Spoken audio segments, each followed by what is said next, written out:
Ma'asyiral muslimin yang dimuliakan Allah Azza wa Jal, malam ini kita akan membahas biasa sirah para nabi. Tapi ada hal yang menarik untuk kita bahas di malam hari ini tentang 10 fitnah yang akan melanda di akhir zaman.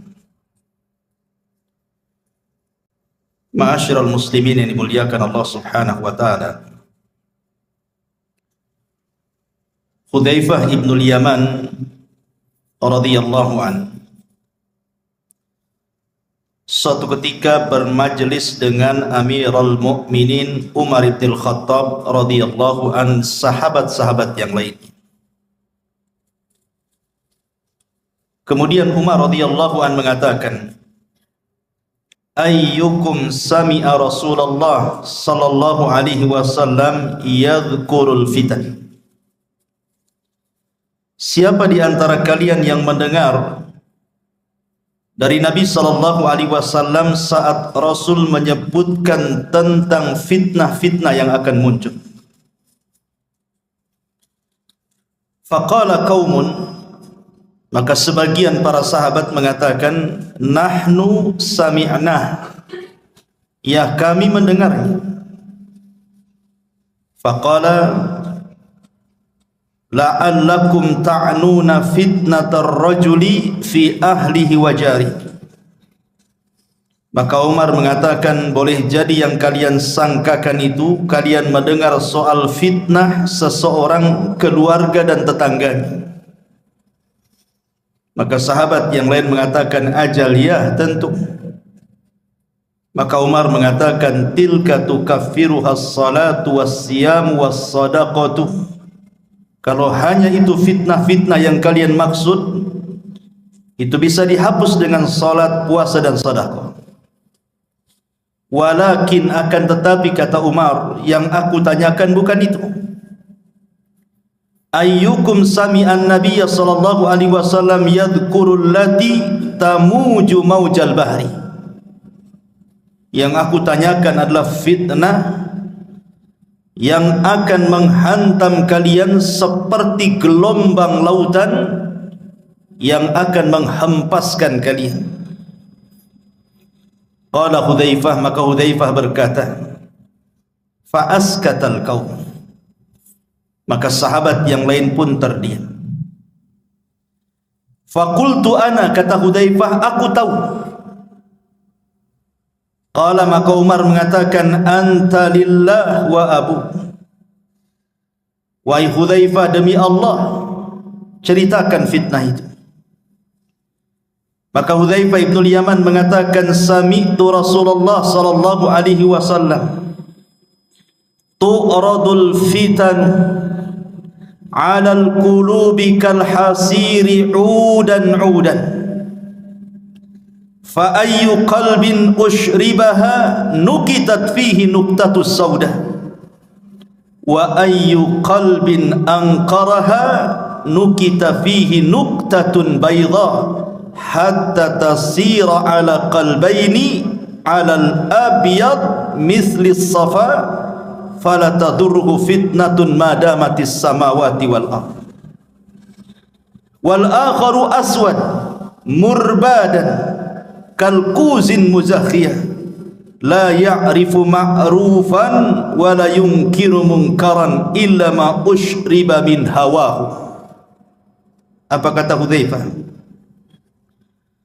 Kata Hudzaifah ibn al-Yaman radhiyallahu anhu, dia mengatakan, fitnah akan dihamparkan ke hati-hati setiap manusia seperti tikar dihamparkan sehelai demi sehelai.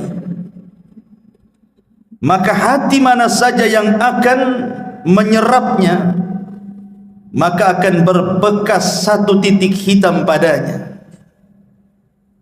Dan hati mana saja yang mengingkarinya, maka akan berbekas titik putih di hatinya. Sehingga keadaan hati manusia menjadi dua bagian. Ada hati yang putih bersih, seperti batu licin yang tidak terpengaruh oleh fitnah selama langit dan bumi tegak, tapi juga ada hati yang hitam kelam berdebu seperti cangkir yang terbalik. Akibatnya dia tidak mengenal yang ma'ruf, tidak pula mencegah yang mungkar. Dia hanya menyerap apapun yang bersumber dari hawa nafsunya. Hadis ini dikeluarkan oleh Imam Muslim dan yang lainnya. Perhatikan hadis ini, ma'asyiral muslimin yang dimuliakan Allah Subhanahu wa taala. Nabi sallallahu alaihi wasallam menceritakan lewat lisan Hudzaifah Ibnul Yaman yang mendengar langsung dari Nabi, bahwa nanti fitnah itu akan dihamparkan di tengah-tengah manusia seperti tikar yang dihamparkan berhelai-helai. Kemudian kata Hudzaifah Ibnul Yaman,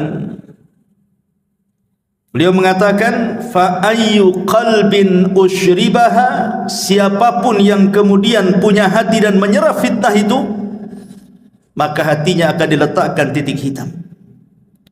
Siapapun yang mengingkari fitnah itu, maka Allah akan letakkan titik putih di hatinya.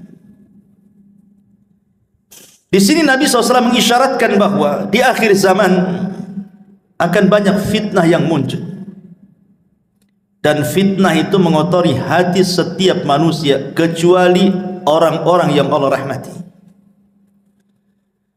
Kenapa di sini Nabi SAW bicara soal hati? Karena masuknya fitnah itu dari hati. Masuknya fitnah itu dari hati. Makanya Rasul bercerita tentang hati. Karena kemuliaan manusia juga ada pada hati, sebagaimana kehinaan manusia juga ada pada hatinya.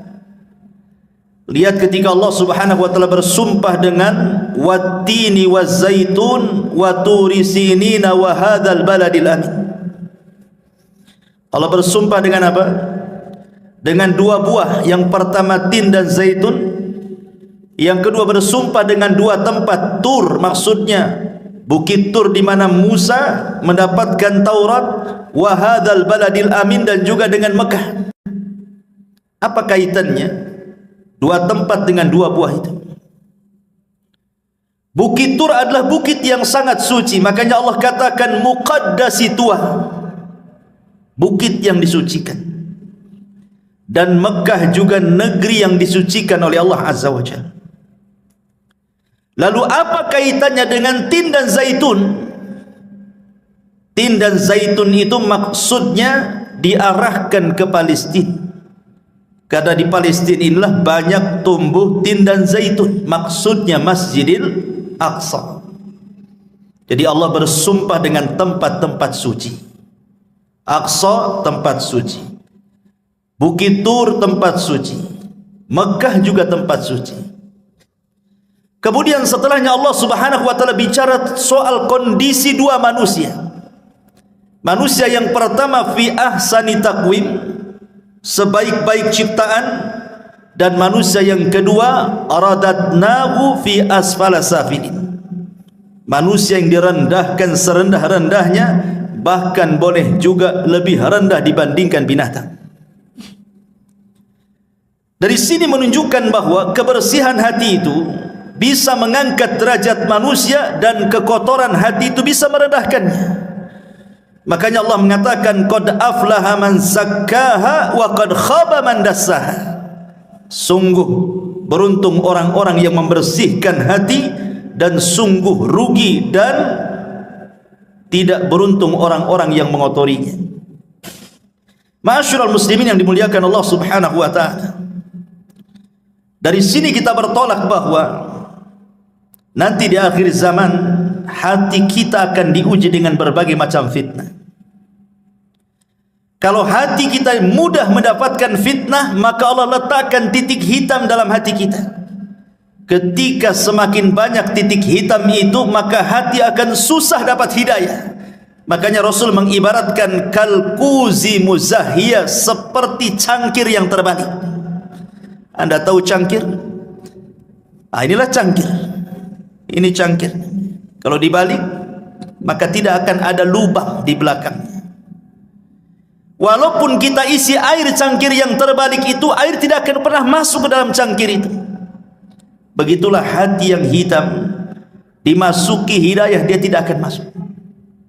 Dia tidak mengenal yang ma'ruf, mereka justru malah kenal dengan yang mungkar. Setiap yang disuruh oleh hawa nafsunya dia terima. Dari sini ma'asyiral muslimin yang dimuliakan Allah Azza wa Jalla, manusia akan diuji dengan berbagai macam fitnah. Maka malam ini kita akan bicara tentang 10 fitnah akhir zaman. Ma'asyiral muslimin yang dimuliakan Allah Azza wa Jalla, sebelumnya kita akan membahas satu hadis dari Abi Hurairah radhiyallahu anhu. Nabi sallallahu alaihi wasallam bersabda, "Badiru bil a'mali fitanan ka qita'il lailil mudlim. Yusbihu ar-rajulu fiha mu'minan wa yumsi kafiran, wa yumsi mu'minan wa yusbihu kafiran, yabi'u dinahu bi aradin minad dunya." Dari Abu Hurairah radhiyallahu anhu, Rasul bersabda, bersegeralah kalian memperbanyak amal saleh sebelum datang fitnah seperti penggalan gelap di malam hari. Di mana ada seseorang nanti di akhir zaman, paginya dia beriman, sorenya sudah kafir. Sorenya beriman, paginya pula dia kafir, karena menjual agamanya dengan kehinaan dunianya. Para ulama menyebutkan 3 faedah dari hadis ini. Pertama, hadis ini memberikan motivasi kepada kita agar bersegera untuk banyak-banyak beramal saleh sebelum datang waktu di mana kita tidak mampu beramal lagi.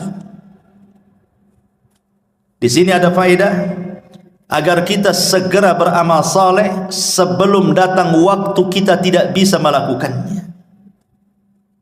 Makanya Nabi SAW dalam hadis yang lain mengatakan apa? Badiru bil a'mali sab'ah. Bersegeralah kalian sebelum datang 7 perkara. Hal tantadiruna illa faqran munsiyah, au ghinan mutghiyah, au maradan mufsidah, au haraman mufannida, au mautan mujhiza, au dajjal fasyarru ghaibin yuntadhar, awis sa'atu was sa'atu adha wa amar.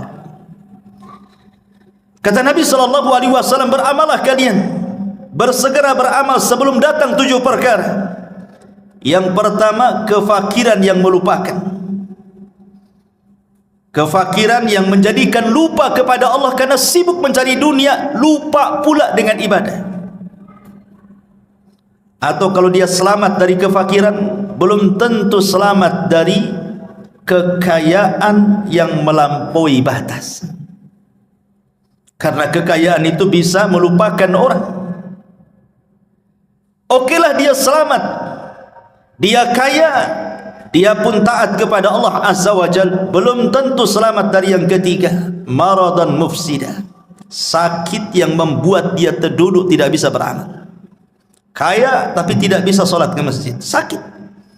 Kaya tapi tidak bisa dia bersilaturahim karena tidak bisa bergerak.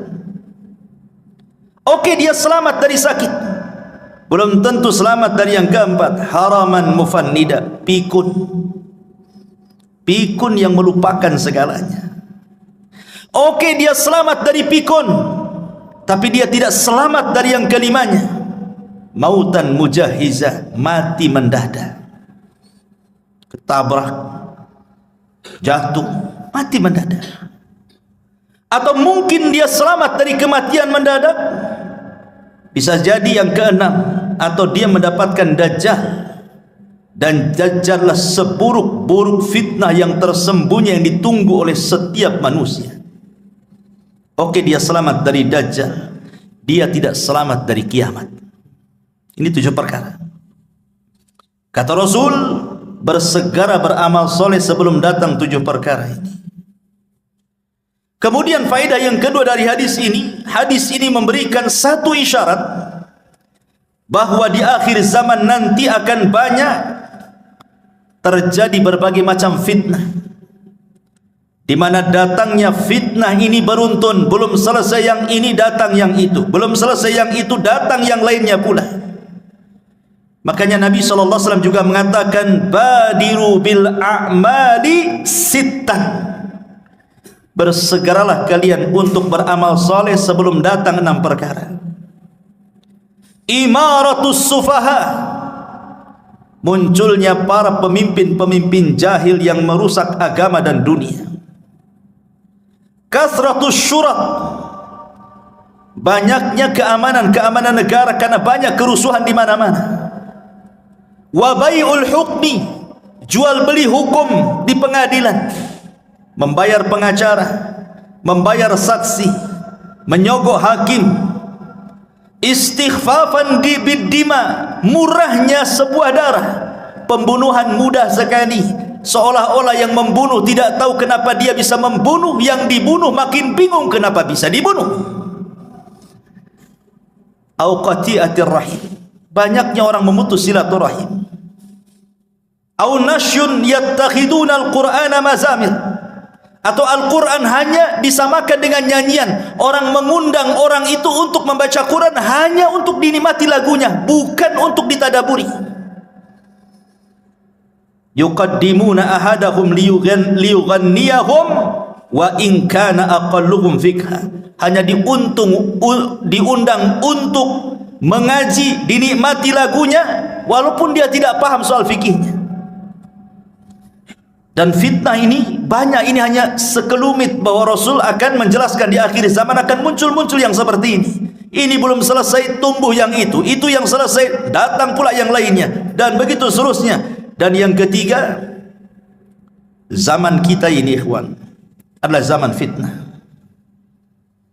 dan ujian, serta manusia disibukkan dengan urusan dunia itu luar biasa.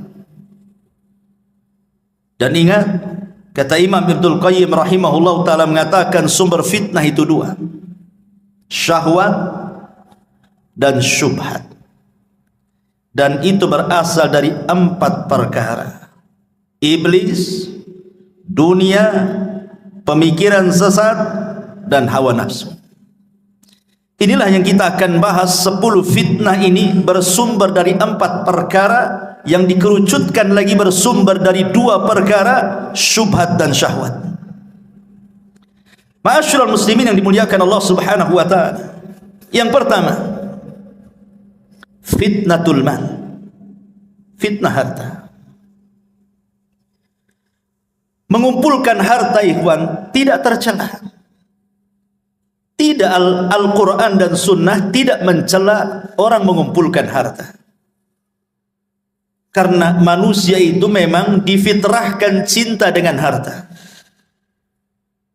Allah mengatakan, wal 'adiyati dhabha fal muriyati qadha fal mughirati subha fa atharna bihi naq'an fa wasatna bihi jam'an innal insana li rabbih lakanud wa innahu li hubbil khairi lasyadid.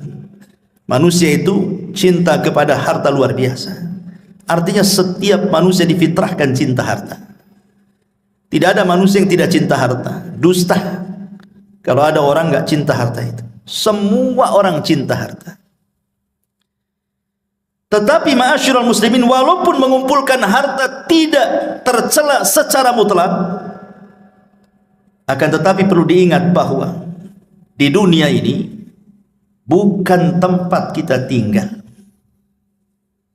Artinya kalau ada orang dari muda sampai tua hartanya banyak, sampai mampu kembali apa saja yang ia kehendaki, tetap saja dunia itu pendek bagi dia.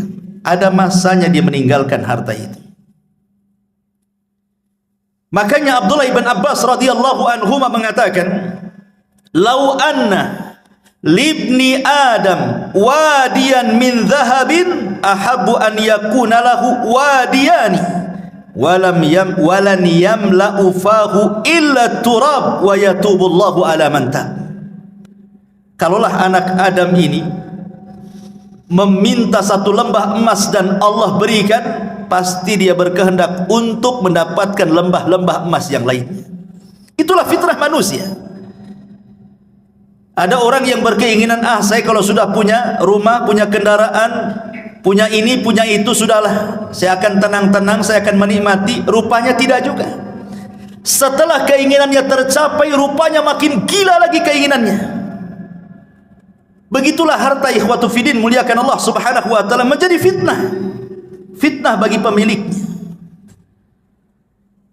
Ma'asyiral muslimin yang dimuliakan Allah azza wa jalla, dari segi mana fitnahnya harta itu? Begini ikhwan, kenapa harta menjadi fitnah itu? Kalau orang terus mencari harta, keinginannya tercapai, rumah sudah kebeli, kendaraan sudah kebeli, dia pun mampu membuat usaha, hartanya banyak. Terkadang manusia takut kalau seandainya kekayaannya hilang. Ketika ada kekhawatiran hilang hartanya, inilah kemudian dia berubah menjadi jahat. Makanya Allah subhanahu wa ta'ala mengatakan, wa minhum man ahadallah la in atana min fadli lanasaddaqanna wa lanakunanna minas salihin falamma atahum min fadlihi bakhilu bihi wa tawallaw wa hum mu'ridun. At-Taubah 75-76. Ada di antara manusia yang berjanji kepada Allah subhanahu wa ta'ala, kalau Allah memberikan kepadaku harta yang banyak, aku akan sedekah, aku akan menjadi orang baik. Ketika Allah berikan betul-betul harta itu, apa yang terjadi? Bakhilu bihi, dia pun menjadi orang yang paling bakhil. Kemudian watawallaw wa hum mu'ridun, dia pun berpaling dan tidak mau dekat dengan Allah subhanahu wa ta'ala. Disitulah letak fitnahnya. Orang kalau sudah kemudian punya harta, takut pula dia kehilangan harta. Karena dia takut kehilangan harta, bukan dia yang kuasai harta, harta pula menguasai dia. Disitulah bahayanya. Makanya ketika Allah subhanahu wa ta'ala menguji kita dengan zakat dan sedekah, perhatikan, terkadang kita harus memberi zakat dan sedekah kita ini kepada orang yang tidak ada kait mengait dengan usaha kita. Orang yang kita kasih itu terkadang dia tidak membantu usaha kita, bahkan mungkin gak kenal kita dengan dia, tapi kita dituntut memberinya, padahal dia tidak punya andil dengan kekayaan kita. Itu ujian harta namanya. Bisa kita memberi kepada orang yang tidak kenal dengan kita. Lain kalau seandainya kita memberi pekerja dalam usaha kita, wajar karena dia andil dalam usaha kita. Ini orang gak pernah kerja sama kita, tidak pernah memberi modal sama kita, kenal pun tidak, tahu-tahu menjulurkan tangannya minta sedekah dari kita. Di sini diuji oleh Allah, mau memberi atau tidak. Disinilah fitnah harta itu muncul. Makanya Qarun adalah orang yang paling dekat dengan Nabi Musa, ahli dan pakar Taurat. Ketika membaca Taurat paling indah suaranya, orang suka dengan Qarun. Itu lagi miskin-miskinnya. Setelah dibentangkan kekayaan kepada Qarun, mulailah dia jahat. Kalla innal insana la yatgha an ra'ahu istaghna. Sekali-kali jangan begitu. Terkadang ketika Allah bentangkan kehidupan dunia, melampaui batas pula anda. Ketika Nabi Musa disyariatkan zakat, kemudian menyuruh orang untuk mengambil zakat dari Qarun, apa kata Qarun? Innama utituhu ala ilmin indi. Enak saja kau datang ngambil zakat dariku, sementara kekayaanku ini hasil jerih payahku. Lelah letih aku mencarinya. Qarun menjadi bakhil.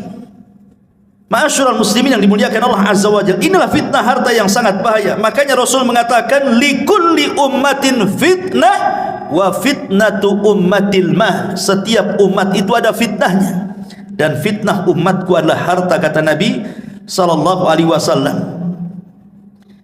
Ma'asyiral muslimin yang dimuliakan Allah subhanahu wa ta'ala, apalagi kalau kita lihat di zaman sekarang ini, zaman globalisasi, zaman di mana orang mampu mengakses yang jauh menjadi dekat. Tontonan setiap hari kita bisa lihat di televisi, YouTube, dan semua media-media massa. Lihat yang dipertontonkan di hadapan kita. Terkadang sinetron, film-film semua bicara kemegahan. Konten-konten YouTube hanya bicara soal rumah megah, kendaraan megah, tanah luas, macam-macam. Sementara yang nonton itu orang-orang miskin, orang-orang susah. Kebayang dia kepengen seperti itu. Tengok tetangga rumahnya makin besar, kebayang kapan saya seperti dia. Akhirnya ketika itu bayangannya lupa dengan yang di atas, karena dia ingin mengejar hayalannya. Di situ fitnahnya. Ma'asyiral muslimin yang dimuliakan Allah Subhanahu wa taala. Padahal kalau kita melihat hakikat harta, kata ulama, at-tajmi' wa tafriq. Harta itu sebenarnya hanya dikumpul-kumpul, habis itu ditinggal. Coba lihat orang-orang yang kaya miliarder itu, triliunan uangnya itu, kekayaannya masih numpuk di atas bumi, dia pula sudah pulang ke bawah bumi. Siapa yang menikmati itu? Dia lelah mencari harta, lelah berkeringat dari muda sampai tua jadi orang kaya. Habis itu terkena penyakit, mati. Dia belum sempat menikmati kekayaannya. Siapa yang menikmati? Ahli warisnya. Terkadang ahli warisnya tidak bersyukur dengan kekayaan ditinggalkan orang tuanya. Tidak ada pun dia bersedekah untuk orang tua yang sudah mewariskan hartanya, kan? Itulah fitnah harta di sini. Tajmi wa tafriq. Ini yang pertama. Yang kedua, fitnatul jah. Fitnah kedudukan, fitnah kekuasaan, fitnah kepemimpinan, fitnah ingin terkenal, dihargai orang, disambut orang, ingin dipuji orang, ingin disanjung orang, takut kehilangan kekuasaannya, takut ditinggalkan orang, takut tidak dihargai lagi. Akhirnya apa yang terjadi? Dia pun tagha, persis seperti Firaun, tagha melampaui batas. Karena memang tabiat fitnatul jah ini, ikhwan, fitnah kekuasaan ini identik dengan fitnah keserakahan. Orang kalau sudah berkuasa, dia tidak mau jatuh lagi. Karena sudah enak duduk di kursi, tak mungkin dia pula duduk di lantai. Sehingga dengan daya upaya dia akan mempertahankan itu. Lalu fitnahnya di mana?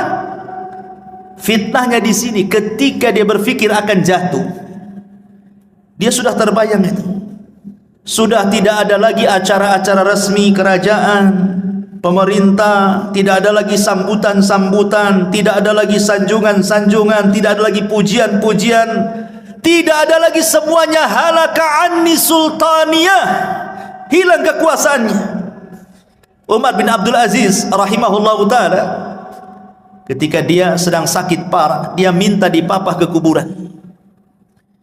Kemudian dia pandang kuburan itu, kemudian dia menangis. Kemudian dia berteriak dan mengatakan, ma aghna anni maliyah, halaka anni sultaniyah, katanya. Kalau seandainya aku mati, kata Umar bin Abdul Aziz, tidak ada manfaat harta yang menumpuk di depan saya, tidak pun kekuasaan akan hilang begitu saja. Belum mati nih, orang yang jatuh dari kekuasaan itu sudah stres dulu deh, karena sudah tidak ada lagi yang menghargai dia. Apalagi tabiat orang yang berkuasa itu, kalau sudah naik rezim yang lain, dia akan menjatuhkan rezim sebelumnya, dan begitu seterusnya itu. Dari zaman ke zaman seperti itu. Sehingga fitnahnya di sini.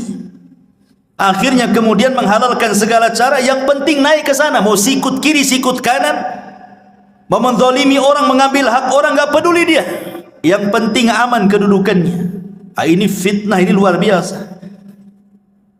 Makanya Nabi SAW sampai mengatakan, madhibani ja'i'ani ursila fi ghanamin bi afsadalaha min hirsil mali alal min hirsil mar'i alal mali wasyarafi lidini. Kalau seandainya ada dua serigala yang dua-duanya lapar, kata Rasul, ini serigala belum makan 1 minggu, lapar, di depannya ada kambing, tentu serigala ini akan mencabik-cabik kambing itu sampai kenyang, sampai robek, sampai rusak. Kata Rasul, kondisi kambing yang rusak dicabik dua serigala lapar itu tidaklah sebanding kerusakannya. dibandingkan orang yang semangat mengejar harta dan kedudukan.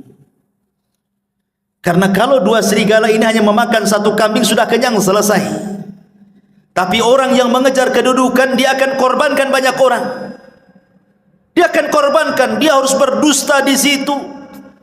Terkadang harus mendolimi, terkadang harus menyakiti, tak jarang membunuh, naudzubillah. Makanya di sini kemudian Rasul mengatakan,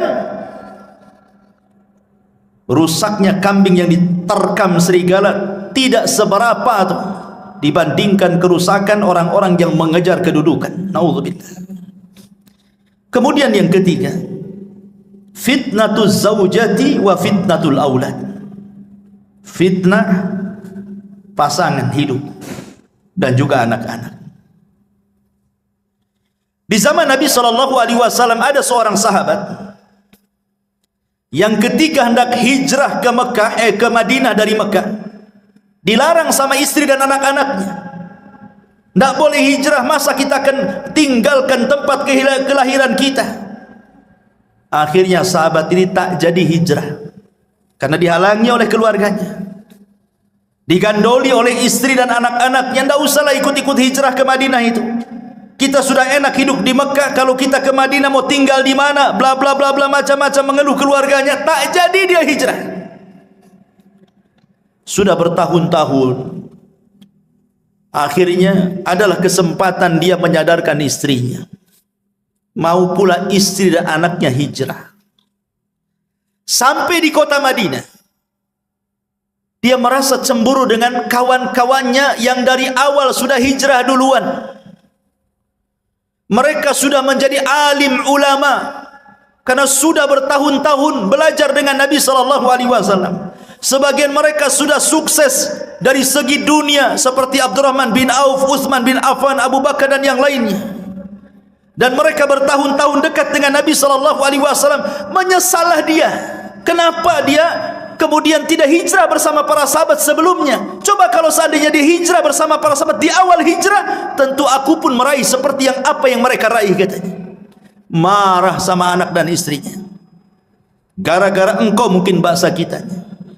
Coba kalau dulu kalian tidak melarang saya hijrah, tentu aku tidak seperti ini, katanya. Ketika itu turun ayat surah At-Taghabun ayat 14 kepada sahabat ini. Ya ayyuhalladzina amanu inna min azwajikum wa auladikum aduwwan lakum fahdaruhum. Hai orang-orang yang beriman, sesungguhnya istri-istri kalian, anak-anak kalian terkadang menjadi musuh kalian. Fahdharu, hati-hati. Lihat, sahabat ini tidak jadi hijrah gara-gara apa? Digandoli anak istrinya, kan? Jadi musuh. Baik musuh secara ideologi atau musuh secara fisik. Musuh secara ideologi boleh jadi mungkin suaminya mau sedekah, ditahan sama istrinya. Bang, janganlah sedekah, beli mobil, beli ini, beli itu. Tak jadi dia. Anaknya kepengen ini, kepengen itu, tak jadi dia. Terkadang kebutuhan keluarga sudah dicukupi sebenarnya, bahkan lebih dari kecukupannya. Terkadang istri melarang kita untuk menginfakkan harta kita, padahal kita yang cari. Terkadang anak-anak juga demikian. Itu secara ideologi itu. Secara fisik ya sudah, naudzubillah, banyak kita lihat di YouTube ada anak membunuh orang tuanya. Entah apa salah orang tuanya, kenapa sampai dibunuhnya. Akhirnya ketika sahabat ini mau marah kepada keluarganya ini, maka Allah Subhanahu wa taala katakan, wa in ta'fu wa tasfahu wa taghfiru fa innallaha ghafurun. Kalau engkau maafkan anak istrimu, kau berlapang dada, kau ampunilah kesalahan mereka, Allah zat yang maha pengampun lagi maha pengasih. Akhirnya dimaafkan. Ya sudahlah, sudah kadong, begitu bahasa kitanya.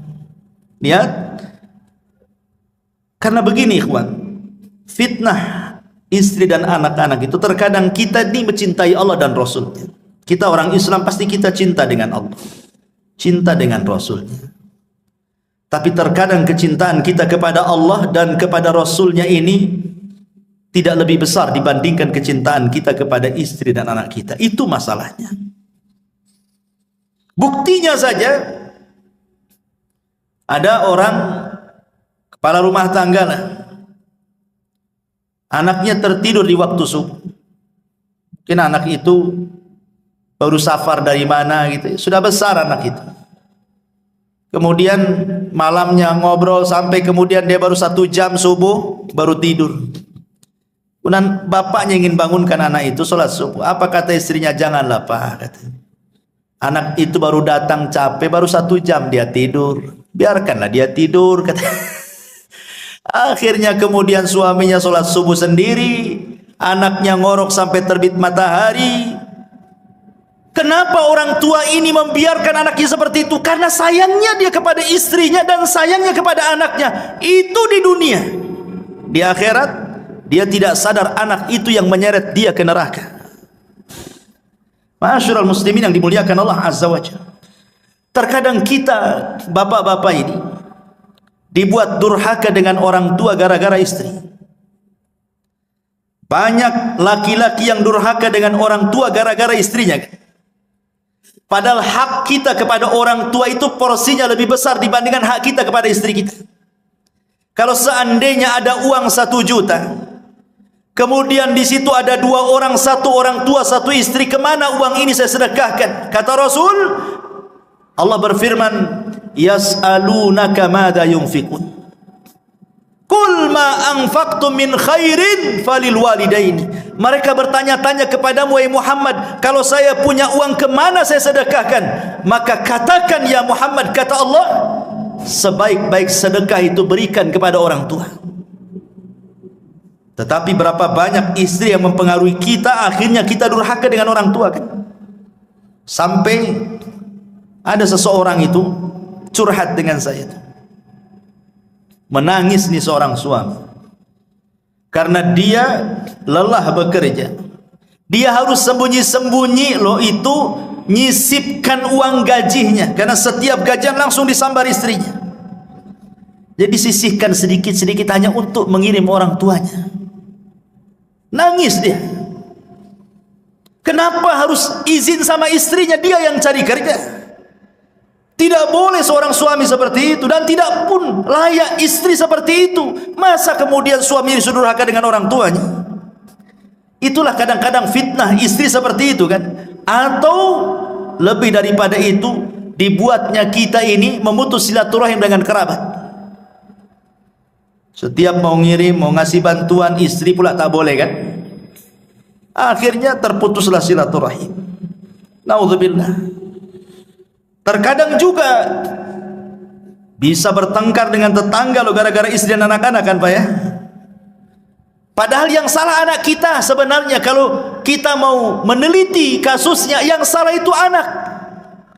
Tapi kita kadang orang tua terpengaruh dengan sayangnya kepada anak, dilabraknya tetangga. Anaknya sudah akur salaman dengan sesama anaknya, kita pula 7 turunan dendamnya tak habis-habis. Ya kan? Fitnah. Ya. Ma'asyiral muslimin yang dimuliakan Allah Subhanahu wa taala. Ini fitnah keluarga. Kemudian yang tak kalah parahnya lagi ada namanya fitnatun nisa. Ini yang keempat. Fitnah perempuan. Nabi SAW bersabda dalam hadis Muslim dan juga dikeluarkan Imam Bukhari, "Ma taraktu ba'di fitnatan adarru 'ala rijali minan nisa." Tidak ada yang aku tinggalkan setelahku fitnah yang lebih besar dibandingkan fitnah wanita. Kita lihat Adam dicipta dari apa? Dari tanah. Kalau Hawa dicipta dari siapa? Dari tulang rusuk Adam.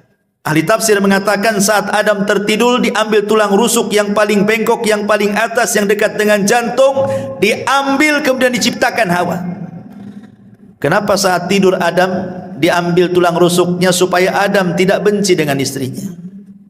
Makanya saat tertidur diambil dan tidak terasa. Pas bangun nampak pula Hawa sudah di depan dia. Artinya tabiat laki-laki karena terbuat dari tanah, makanya dia bergelut dengan tanah kan. Antum yang bangun rumah, bangun ini, bangun itu untuk istri kan. Dari tanah. Rumah antum dari apa? Dari tanah lah. Dari pasir, dari apa-apa, semua dari tanah. Karena kita laki-laki tercipta dari tanah kan, makanya kita bangun rumah. Karena istri tercipta dari tulang rusuk yang dekat dengan jantung, makanya fungsi istri itu menenangkan. Itu kalau yang berakal. Dapat pula istri yang tak berakal, habis lantung. Karena dia dekat jantung kan, diciptakan dari tulang rusuk yang paling bengkok, makanya dia dekat jantung untuk memberikan motivasi kepada suaminya. Tapi ternyata banyak pula kemudian wanita-wanita itu yang tidak bersyukur dengan suaminya. Ini masih mencakup fitnah wanita tapi masih istrinya. Masih istri kita maksudnya. Begini, Pak. Istri itu diciptakan untuk kita itu dalam rangka perhiasan. Jadi wanita itu sebenarnya perhiasan bagi laki-laki. Makanya ketika Nabi SAW mengatakan sebaik-baik perhiasan itu adalah istri yang soleha kan gitu. Karena wanita itu perhiasan bagi laki-laki. Laki-laki lebih suka memandang perempuan dibandingkan barang-barang antik lainnya. Ya kan? Antum lebih suka memandang perempuan dibandingkan celana bagus, tas bagus. Walaupun bermerek itu nggak tertarik. Coba dipajangkan satu perempuan yang cantik, nggak berkedip antum. Kalau sama celana berkedip-kedip lah. Ya. Karena memang wanita diciptakan jadi perhiasan bagi laki-laki. Makanya kenapa kenikmatan laki-laki itu lebih banyak dikasih perempuan di sorga. Karena memang difitrahkan laki-laki itu hanya suka perempuan. Kalau yang lain bosan, kalau perempuan nggak akan bosan. Berbeda dengan perempuan. Perempuan itu bukan satu-satunya kenikmatan laki-laki. Ya, dia juga difitrahkan cinta dengan kita. Tapi kecintaannya bercabang. Ya cinta dengan suami, ya cinta dengan perhiasan, ya cinta dengan baju, dengan pakaian, dengan macam-macam. Makanya kenikmatan di sorga pun bercabang-cabang dia. Dia tidak dikasih bidadara banyak-banyak, satu aja suaminya. Karena di dunia saja perempuan itu dia tidak begitu suka dengan laki-laki. Dia suka kadang, tapi juga ada yang lain yang disukai dia.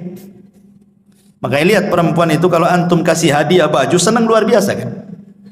Kalau antum dikasih hadiah sama istri kaos nggak senang, biasa-biasa saja kan. Nggak ada surprise-nya sama sekali. Karena hari-hari juga kita pakai kaos kadang seminggu sekali baru ganti. Kalau perempuan kan dikit-dikit ganti, dikit-dikit ganti. Ada pakaian dapur, beda dengan pakaian keluar, beda dengan pakaian kearisan, beda dengan pakaian ke pasar, dan begitu seterusnya kan. Laki-laki mana peduli?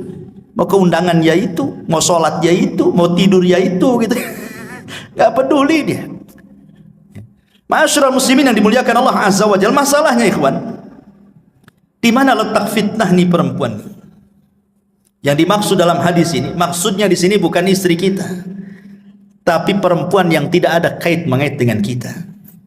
Karena begini, ada satu kisah, ini sering saya ceritakan, tapi di sini belum. Abu Abdillah Al-Laghawi rahimahullahu ta'ala, seorang ulama salaf. Abu Abdillah Al-Laghawi rahimahullahu ta'ala bercerita, di zamannya ada anak muda. Anak muda ini rajin sholat, tidak lepas baca Quran, hadir terus di majelis ta'lim, pokoknya anak muda soleh. Dia berjalan melewati satu gereja. Rupanya di dalam gereja itu ada seorang wanita biarawati yang sangat cantik sekali. Entah kenapa pandangannya tertuju kepada wanita itu. Gitulah bapak-bapak.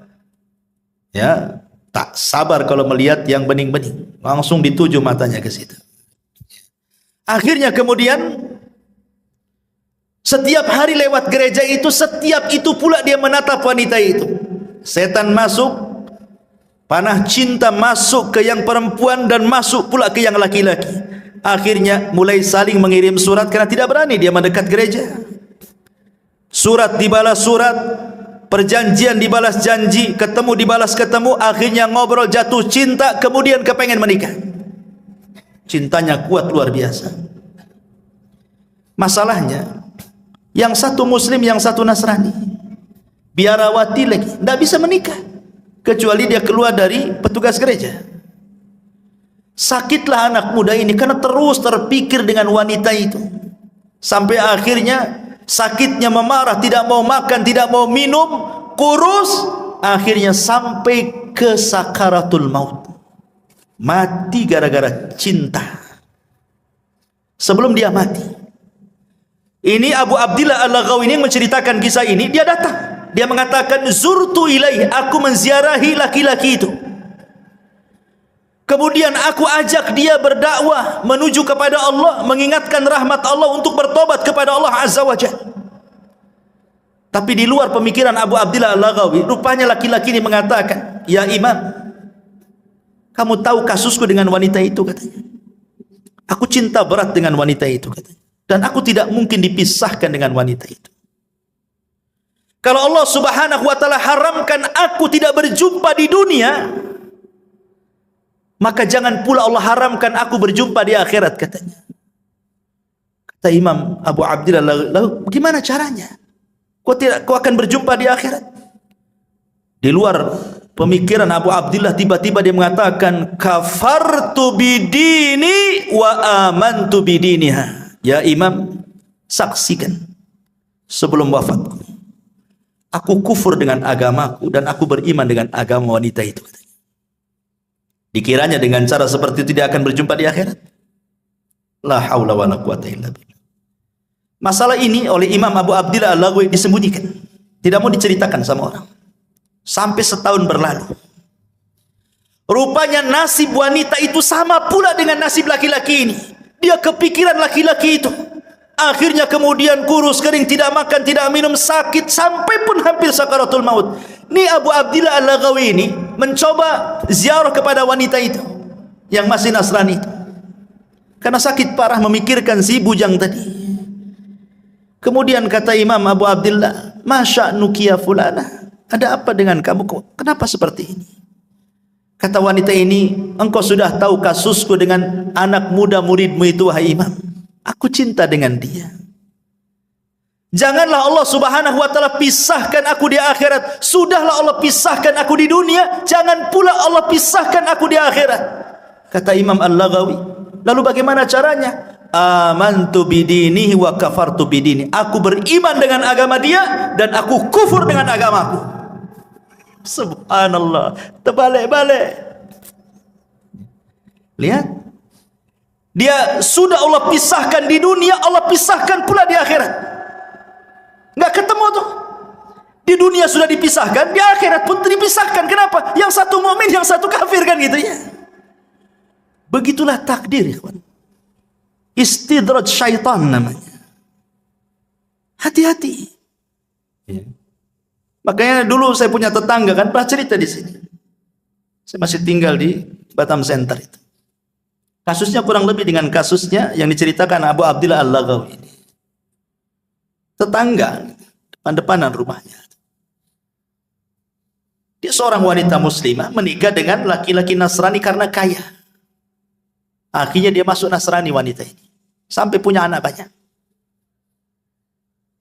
Walaupun nasihati sama istri juga tak dengar juga. Qadarullah pula, suaminya ini ada hubungan dengan perempuan yang ketiga. Dan yang ketiga ini wanita muslimah. Ketahuan, cekcok, cerai. Akhirnya si laki-laki ini menikah dengan wanita muslimah, tapi syaratnya dia harus mu'alaf. Pertama, dia memurtadkan orang.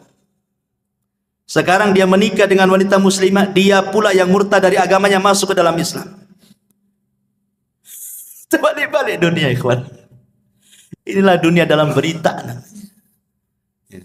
Ma'asyiral muslimin yang dimuliakan Allah Azza, begitulah hidayah. Makanya fitnah perempuan ini sampai kepada taraf kufur. Sampai seorang ulama bercerita, dulu ada seorang hafidul Quran, betul-betul menghafal Quran. Hafal Quran di kepalanya. Ketika dia ikut jihad perang melawan tentara orang-orang Nasrani. Dalam Islam kan wanita tidak disuruh perang. Wanita itu ikut perang ya untuk mengobati orang yang keluka, masak dan begitu seterusnya kan dalam peperangan. Tapi maju di front terdepan itu tidak ada wanita dalam Islam seperti itu. Tapi orang-orang kafir biasa, mereka tentara wanita itu di depan. Rupanya anak muda yang hafal Quran ini digoda pula oleh salah satu tentara wanita Nasrani, diteriaki. Akhirnya entah kenapa kemudian masuk pula kesukaan laki-laki ini kepada wanita Nasrani, padahal musuh perangnya itu. Sampai dia terbayang-bayang satu malam tak bisa tidur. Kemudian dia mengintai-ngintai di manalah tenda wanita itu, padahal musuhnya tuh. Setan masuk betul pada hatinya. Sampai dia datang kepada komandannya yang Nasrani itu, ditunjukkan di mana wanita itu. Tapi kata komandannya, tidak bisa, kau ini seorang muslim, kau musuhku katanya. Kata laki-laki anak muda ini, gimana caranya agar aku bisa ketemu dan kenalan dengan wanita itu? Gampang, murtad dari agamamu, jadilah kau Nasrani, kau jodohkan kau dengan dia katanya. La haula wala quwwata illa billah. Betul. Akhirnya dia murtad, hafal Quran, murtad, jadi Nasrani gara-gara perempuan. Kemudian menikah. Setelah beberapa tahun berjumpalah dengan kawan-kawan yang muslim ini. Dan ditanya anak muda ini, "Ya fulan, aina Qur'anu? Aina salatu? Aina ibadatu?" Di mana Qur'anmu? Di mana salatmu? Di mana ibadahmu katanya. Dia mengatakan, "Demi Allah, sudah hilang di kepalaku kecuali hanya satu ayat." Cuma satu ayat katanya. 30 juz hilang kecuali satu ayat. Kata seorang muslim, hat ainal ayat. Kalau begitu bacakan ayat yang tinggal tersisa satu ayat itu katanya. Kemudian dia mengatakan, ma yawaddul ladzina kafaru law kanu muslimin. Apa artinya? Ma yawaddul ladzina kafaru. Nanti pada hari kiamat orang-orang kafir itu yawaddu, berkeinginan kalau mereka menjadi seorang muslim. Itu pula yang diingat ayatnya. Subhanallah. Itu kan nyindir dia, bodoh itu bahasanya kan itu. Nanti pada hari kiamat orang-orang kafir itu kepengen mereka jadi Islam, kok kamu pula jadi Nasrani, gitu maksudnya. Itu pula yang dihafalnya itu. Makanya dahulu ada seorang alimin ulama ahli sunnah namanya Imran ibn Hittan. Ini seorang ulama tabi'in yang menceritakan Muhammad ibn Sirin, seorang alimin ulama tabi'in. Imran ibn Hittan ini seorang pakar hadis, pakar tafsir, pakar syair dan macam-macam ilmu, sampai dijuluki ulama hadis di zaman itu. Tertarik dengan seorang wanita. Wanita ini anak daripada pamannya, sepupuan dengan dia. Cantik jelita. Masalahnya satu keluarga pamannya khawarij semuanya. Masa kitanya teroris semuanya. Dinasihatilah oleh kawan-kawan, ya Imran, jangan menikah dengan dia. Nanti kau keseret dengan khawarij katanya. Kata Imran bin Hittan, tidak. Tak mungkin. Aku sudah kokoh dengan akidah ahli sunnahku. Tak mungkin aku masuk khawarij. Dinasihati tak bisa. Nikah pula dia betul-betul melamar wanita anak pamannya. Subhanallah, dengan seiringnya waktu tahun berlalu, rupanya dia terpengaruh dengan khawarij. Jadilah tokoh khawarij dia. Jangan sangka kita ini sudah punya iman, punya Islam, dekat-dekat dengan syubhat, itu jangan. Nabi saja mengkhawatirkan Umar dengan agamanya saat memegang lembaran Taurat. Apa kata Rasul? Ya Umar, amutahawikun anta ya ibnal Khattab. Umar, kau sudah bingung ya dengan agamamu, ngapain kau bawa lembaran-lembaran Taurat tuh? Buang, kata Rasulullah. Amutahawikun anta ya ibnal Khattab, laqad taraktukum 'alal bayda lailuha kanahariha la yazigu anha ila hali, kata Rasul.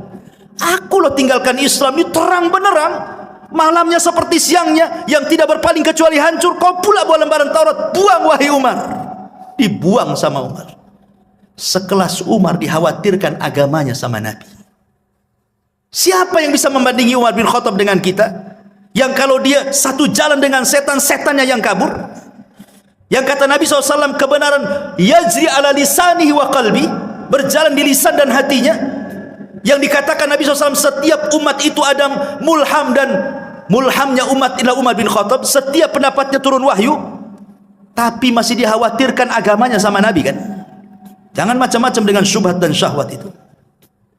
Ma'asyiral muslimin yang dimuliakan Allah Azza wa Jalla, ini fitnah yang keempat, fitnah an-nisa. Fitnah yang kelima,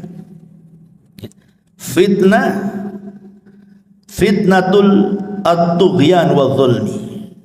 Fitnah banyaknya kezaliman, banyaknya keangkara-murkaan yang timbul dari kebijakan pemerintah yang zalim. Kita bisa rasakan bagaimana ketika ada kebijakan-kebijakan yang tidak pro rakyat kan. Pamannya ini naik, itu naik, ini naik, itu naik, semua rakyat menjerit kan. Itu fitnah, bagian daripada fitnah. Tetapi walaupun demikian kata Nabi SAW, isbiru, sabar. Sabar kata Rasul. Selama para pemimpin itu masih sholat, masih menampakkan Islamnya, sabar. Kecuali mereka sudah kufrun bawahan indakum minallahi burhan kata Rasul. Kalau dia sudah kufur dan ada bukti kekufurannya, boleh kita berontak. Tapi kalau dia masih nampak sholat, pakaiannya juga masih Islam, masih pakai peci, masih nampak sholat di masjid, kita sabar. Kita doakan mudah-mudahan semakin baik, semakin baik, semakin baik. Karena ini fitnah masalahnya. Karena dampaknya kebijakan-kebijakan itu ke ekonomi. Ekonomi dampaknya kepada kefakiran. Kefakiran dampaknya kekufuran, kejahatan. Lihat salah satu dampak kenapa orang jadi teroris, salah satunya faktor ekonomi. Orang berpindah agama, salah satunya faktor ekonomi. Orang bisa jahat jadi merampok, membunuh gara-gara ekonomi. Ya kan? Fitnah. Ya, makanya kita bersabar kepada Allah Azza wa Jalla, terus bersabar. Minta kepada Allah Subhanahu wa taala supaya diperbaiki semuanya. Karena mencaci itu tidak solusi masalahnya. Ini juga fitnah dan itu akan muncul dan akan terus muncul. Kemudian yang keenam, fitnatut tafarruq wal ikhtilaf wat tahazzub. Banyaknya perselisihan. Antar sesama kita aja berselisih. Padahal bahaya. Dulu Imam Bukhari meriwayatkan begini. Jadi Nabi SAW baru saja turun wahyu, diberitahu tentang tanggal Lailatul Qadar. Jadi turun wahyu memberitahu tanggal dan malam Lailatul Qadar itu. Pamannya turun wahyu tanggal 27 atau tanggal 29 gitu ya. Rasul sudah ada tuh di otaknya itu, karena turun wahyu diberitahu tuh tanggalnya. Senanglah Rasul itu kepengen memberitahu sahabat tentang malam apa Lailatul Qadar dan tanggal berapa gitu. Akhirnya keluar rumah, ingin ngasih tahu, maksudnya saking senangnya Rasulullah. Di tengah jalan ada dua sahabat bertengkar, melengking-lengking suaranya, saling mengotot keduanya. Akhirnya Nabi SAW sibuklah melerai dua orang ini sampai dilupakan tanggal dan malam Lailatul Qadar itu. Karena sibuk ini, sehingga ketika sudah selesai ini melerai keduanya, lupa dia tanggal berapa tadi, dilupakan sama Allah. Dari sini menunjukkan ikhwatu fillah bahwa perselisihan itu sebab mahkul khair wal barakah, diangkatnya kebaikan dan keberkahan sebab perselisihan ini. Coba kalau seandainya kasusnya seperti kasusnya Imam Syafi'i dan muridnya Yunus ibn Abdil A'la As-Sadafi rahimahullahu ta'ala. Jadi Yunus ibn Abdil A'la As-Sadafi ini muridnya Imam Syafi'i. Suatu ketika berdebat dengan gurunya, entah masalah apa perdebatannya, sampai meninggi suaranya. Akhirnya dia angkat kaki dari majelisnya Imam Syafi'i, kemudian pulang dan tidak pernah muncul lagi di majelis itu. Imam Syafi'i rahimahullahu ta'ala akhirnya mencoba mendatangi muridnya Yunus ibn A'la As-Sadafi. Kemudian setelah sampai di rumahnya, dia menasihati, ya Yunus, la tuhawil al-intisar fi kulil ikhtilaf, fa ahyanan kasbul qulub awla min kasbil mawaqif. Yunus, kata Imam Syafi'i, janganlah setiap perselisihan itu kau bela habis-habisan pendapat, karena menutup hati supaya terus bersama itu lebih utama dibandingkan mempertahankan pendapat. Bukankah persamaan kita lebih banyak dibandingkan perbedaan? Ya Yunus, la tahdamil jusur allati banaitaha wa 'abbartaha farubbama tahtaju lil 'audati yawman ma. Wahai Yunus, janganlah kau hancurkan tu jembatan itu. yang engkau sudah bangun sendiri dan kau lewati. Boleh jadi suatu hari kau pengen lewat jembatan itu sementara sudah hilang pula jembatannya. Artinya kalau benci janganlah benci mati. Nanti kau juga akan datang lagi kepadaku, gitu maksudnya. Ya Yunus, wahai Yunus, katanya, akrih al-khata'a daiman wala tukrih al-mukhti. Kau boleh benci dengan kesalahan, tapi jangan pula benci orangnya. Ya Yunus, intakidil qaul lakin ihtarimil qail. Yunus, silahkan kau kritik ucapan, tapi hormati yang mengucapkannya. Fa inna muhimmatana an naqdi 'alal mardi la 'alal marid. Karena tujuan kita itu mengobati penyakit, bukan membunuh orang yang terkena penyakit. Maksudnya Imam Syafi'i ingin mengajarkan kepada kita, selama perselisihan itu bukan perselisihan yang boleh jadi mungkin kita keluar dari Islam, sesat akidah kita, ini masih masalah furu sesama kita. Terkadang luar biasa. Jangankan lagi sesama murid-murid, ustad-ustadnya pun dijauhi. Kadang-kadang ada orang seperti itu. Tak apa masalahnya. Dan itu terkadang dimunculkan karena fanatik. Fanatik buta kepada tokohnya, kemudian tidak mau tokoh yang lainnya. Dan itu bahaya. Dan ini adalah fitnah ikhtilaf ini. Ini sangat bahaya sekali karena akan melemahkan kaum muslimin dan akan bercerai-berai. Tidak ada lagi kekuatan. Kemudian yang nomor 7, fitnatu a'immatil mudillin. Fitnah munculnya para duat yang menyesatkan manusia. Kata Rasulullah sallallahu alaihi wasallam, innama akhwafa ma akhafu alaikum al-munafiqu alimul lisan. Sesuatu yang paling aku khawatirkan, kata Rasul, sesuatu yang paling aku takutkan, kata Rasul, munculnya para munafik yang lihai cara berbicara, pandai berdiplomasi, ngomongnya luar biasa, tapi isinya kesesatan semuanya.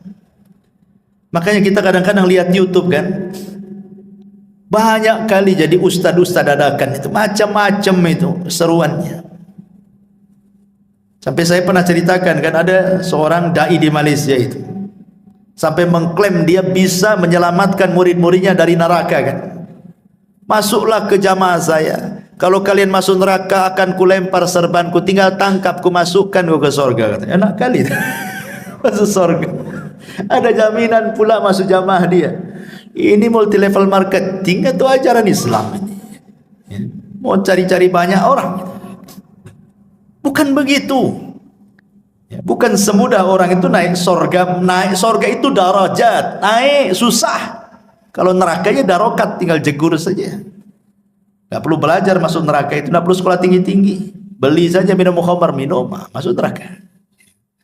Ma'asyiral muslimin yang dimuliakan Allah Azza wa Jalla. Kemudian juga karena waktu juga, yang ke-8, fitnatul qatli, fitnah pembunuhan yang disebut dengan al-haraj. Orang mudah membunuh. Zaman sekarang orang mudah membunuh.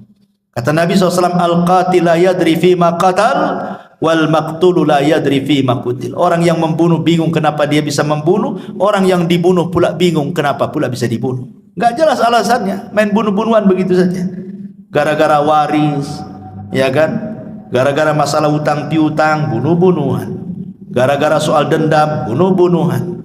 Macam-macam. Cemburu suami istri cerai, dibunuh pula istrinya. Begitu seterusnya. Ya. Kemudian yang nomor 9, ini yang paling bahaya. Fitnatuddin, fitnah agama. Makanya kenapa Nabi SAW berdoa kepada Allah, Allahumma la taj'al musibatana fi dinina. Ya Allah, jangan jadikan musibah itu terkena kepada agamamu. Silahkan kau uji anakku, istriku, hartaku, usahaku, silahkan, tapi jangan diuji agama.